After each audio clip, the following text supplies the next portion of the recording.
I can guarantee that every single one of you has seen Scooby Doo at least once in your lifetime. I'm gonna be honest, if you haven't, I'm gonna start thinking there's something wrong with you. The first Scooby Doo show, Scooby Doo, Where Are You?, came out all the way back in 1969, and since then, its unique spooky mystery formula has been reused for an abundance of later continuations, spin-offs, reboots, and reimaginings. There were also a load of TV specials and direct-to-video films, and if you somehow haven't seen those shows, you may have at least seen Scooby-Doo appearing in Johnny Bravo, The Grim Adventures of Billy and Mandy, Teen Titans Go, Robot Chicken, Batman the Brave and the Bold, Supernatural, and Looney Tunes Back in Action. And you may have seen or been to one of those Scooby-Doo amusement park rides. Anyways, that's enough of me talking about the significance of Scooby-Doo. Scooby-Doo centers on a group of teenagers and their dog known as the Mystery Incorporated. Fred is the leader of the group who comes up with plans to stop the monsters, like setting up traps to catch them. Even though these plans usually entail of some half-arsed suggestion like maybe we should cover more ground or let's split up, gang.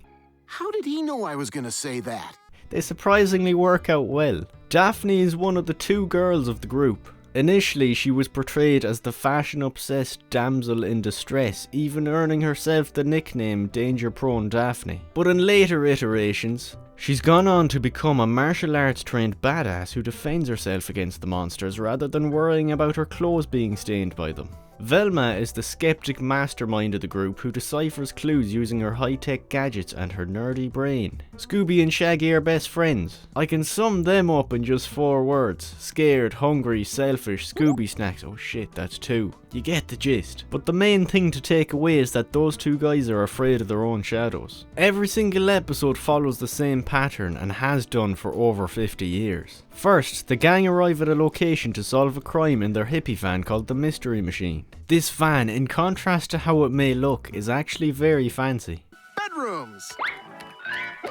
It's always revealed that some sort of monster is the root cause of the crime. Obviously, Shaggy and Scooby lose their shit in fear that the monster will come and get them. While they shake in their boots, the rest of the gang are well aware that it's not a real monster they're after. For Fred's traps to work, he uses Shaggy and Scooby as bait in order to lure the monster into them. Even though they make it very clear they don't want to be the bait the first time around, they'll absolutely do it if they're offered a Scooby snack. That ends up with them getting chased around by the monster as if they're in a video game where they have unlimited lives. When the monster gets caught in the trap, Velma finds her glasses and Daphne finishes MacGyvering with her purse. The entire team comes together to unmask it, revealing that it is in fact not an actual monster. It's usually a pesky criminal who says something along the lines of, "and I would have gotten away with it if it weren't for those meddling kids." Referring to the gang, of course. And then that very criminal gets arrested. Today we'll be having a look at What's New Scooby Doo, which is the early 2000s incarnation of the show. I have a rhetorical question for you. What's the first thing you hear at the start of a Scooby Doo episode? Yeah, that's right, the theme song. In this case, the theme song was done by the iconic rock band Simple Plan. This band has their songs scattered all over the show, but mainly during those scenes where the gang gets chased by the monster. And the band even have an episode all about them called Simple Plan and the Invisible Madman. What's New Scooby Doo first aired on the Kids Warner Brothers channel, which doesn't exist anymore. It came at a perfect time for the new generation of kids because there were actually no Scooby Doo shows that came out in the 90s. There's nothing else to say really, so let's just talk about the episode Gentlemen Start Your Monsters. We open up with race car driver Champ Truman doing what he does best, racing. He's doing just fine until he has to abruptly brake his car only to be greeted by this.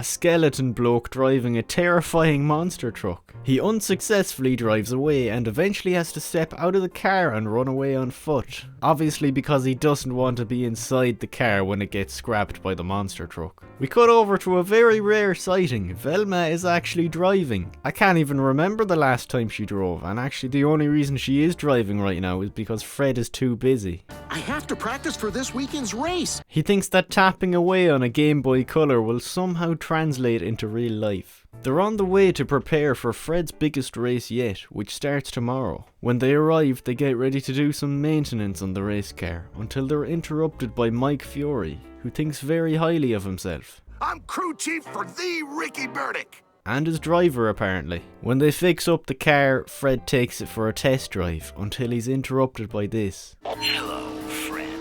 He sounds like Ghostface from Scream. Hello, Sydney. And then he gets chased by the monster truck until he outdrives it, which causes it to piss off down some escape road. So Fred takes it upon himself to chase it, thinking he stands even the slightest chance against that thing that could easily crush him. Unfortunately, they don't find it, but they do come across this guy, Well, if it ain't my good buddy Fred. who Fred has actually raced with before. He tells the story of the monster truck that's haunting the racetrack, and even says that it caused that guy who got chased at the start, Champ Truman, to retire from racing. He was that traumatized from it. Fred is a tough shell to crack because even though there's a killer monster truck on the loose, that doesn't stop him from racing. The gang are sleeping on the track tonight. See?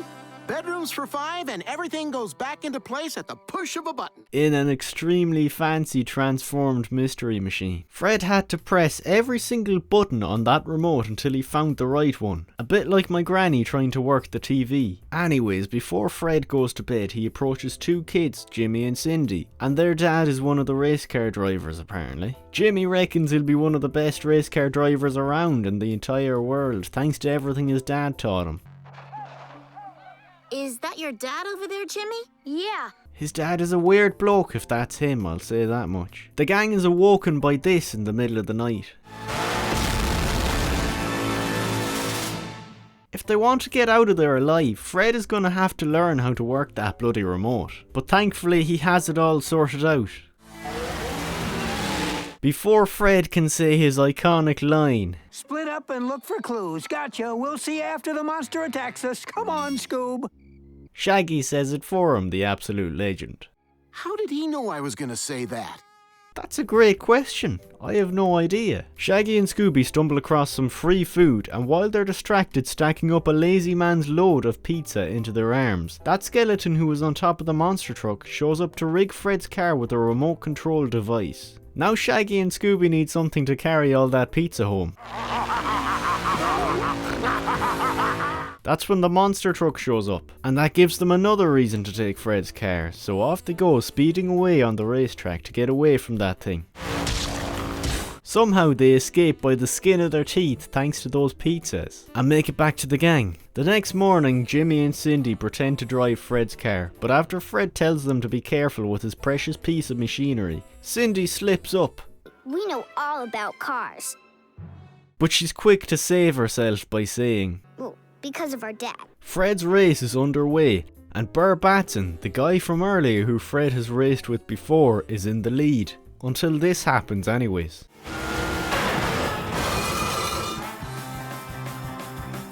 Daphne warns Fred to get out of there, but that's going to be pretty hard when the car is driving itself. Daphne? You didn't have to install an autopilot when I wasn't looking. I'm afraid that was the skeleton, Fred. I'm pretty sure Daphne wouldn't try to kill you. There's no doubt the skeleton would, because he set up a truck with a ramp to overthrow him and cause him to crash. The rest of the gang team up to save him by stealing a race car, and that's when one of those monster chase sequences occurs with the song playing in the background. Unfortunately, I can't play that song because it's by Smash Mouth. They'd smash my head in if they found out I used their song without permission. After getting chased around for a good while, the gang actually escape, frustrating this prick. In exchange for Scooby snacks, Shaggy and Scooby transfer to Fred's car. Then he regains control of the car thanks to the remote Shaggy found. Velma says that this time she's going to set the trap, with Fred as the bait, which is obviously a clear deviation from most of the other episodes where it's Fred's job to set the traps. So Daphne fixes up the car so Fred can start the next race, this time as bait.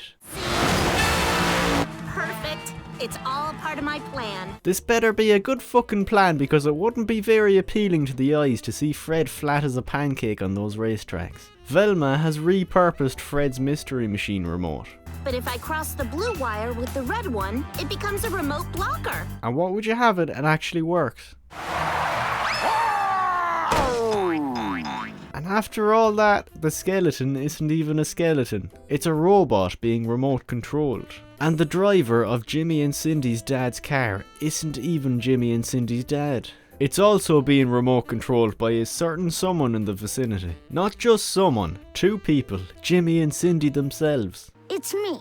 I did it. Jimmy's plan this whole time was to show everyone that he's the best race car driver in the world, but obviously he's underage so they wouldn't let him drive. But wait a second, we can't end the episode without hearing the word meddling. And we would have gotten away with it too, if it wasn't for you meddling grown-ups. Or without seeing Fred actually win a race. And Fred Jones takes the checkered flag! The gang cooks some lovely meat using the car as a barbecue, and that's where the episode ends, with a Scooby Doo barbecue. There are some Scooby Doo episodes that when I rewatch them as an adult, they're not familiar to me at all. But this one is different. I remembered it vividly and even some of the quotes stuck with me. Obviously it helps that I saw it a million times as a kid, which I mentioned earlier. Because at the time I only had 4 episodes on DVD, bundled into a set called What's New Scooby Doo Volume 10 Gentlemen Start Your Monsters. I should also mention that I have a list of episodes from shows that meant a lot to me as a kid. Now I can take this one off. Great job! Obviously as an adult the show comes across as more of a comedy than horror. But as a kid I was somehow too frightened by the monster truck to even take in the obvious comedic relief that was being shoved down my throat. In the very first 30 seconds of the episode, there's this guy called Champ Truman minding his own business, enjoying himself as he's going round and round on that racetrack. But not long after, he's running for his bloody life as his car gets crushed. But what really set the tone was what the skeleton told him on the intercom a few seconds before that. You know what, champ? I think this is gonna be your final lap. And soon after, when Fred gets out on the track, he experiences the same thing. Hello, friend. But Fred isn't a coward like the other guy, he actually manages to outdrive the monster. Fred's a legend for that, man. Actually, speaking of the chase scenes, those are the most terrifying parts for me as a kid, and the ones I remember most vividly. Most notably when Shaggy and Scooby get chased, and just like Fred, they manage to get away before getting crushed. Then when the race officially begins, Racer Burr Batson, who was actually in a previous episode called The Fast and the Wormiest, gets chased, and after the top half of his car separates from the undercarriage, he goes flying, causing him to appear completely discombobulated. That part was genuinely scary as a kid, because it was the only instance where one of the racers didn't escape. It would be a shame if I didn't mention the main monster chase sequence where Hot by Smash Mouth plays as the whole gang are hanging on by a thread, but of course they eventually escape like they always do. Those were the moments I most remember anyways, and possibly the scariest ones. But you might disagree, you might have other moments. Tell me in the comments if you want to. And that's about all I have to say, so I'm gonna call it a day. Let me know if there's any other episodes from Scooby Doo that were ingrained into your mind as a kid. I might take a look at them, okay? Nice one, see ya, bye.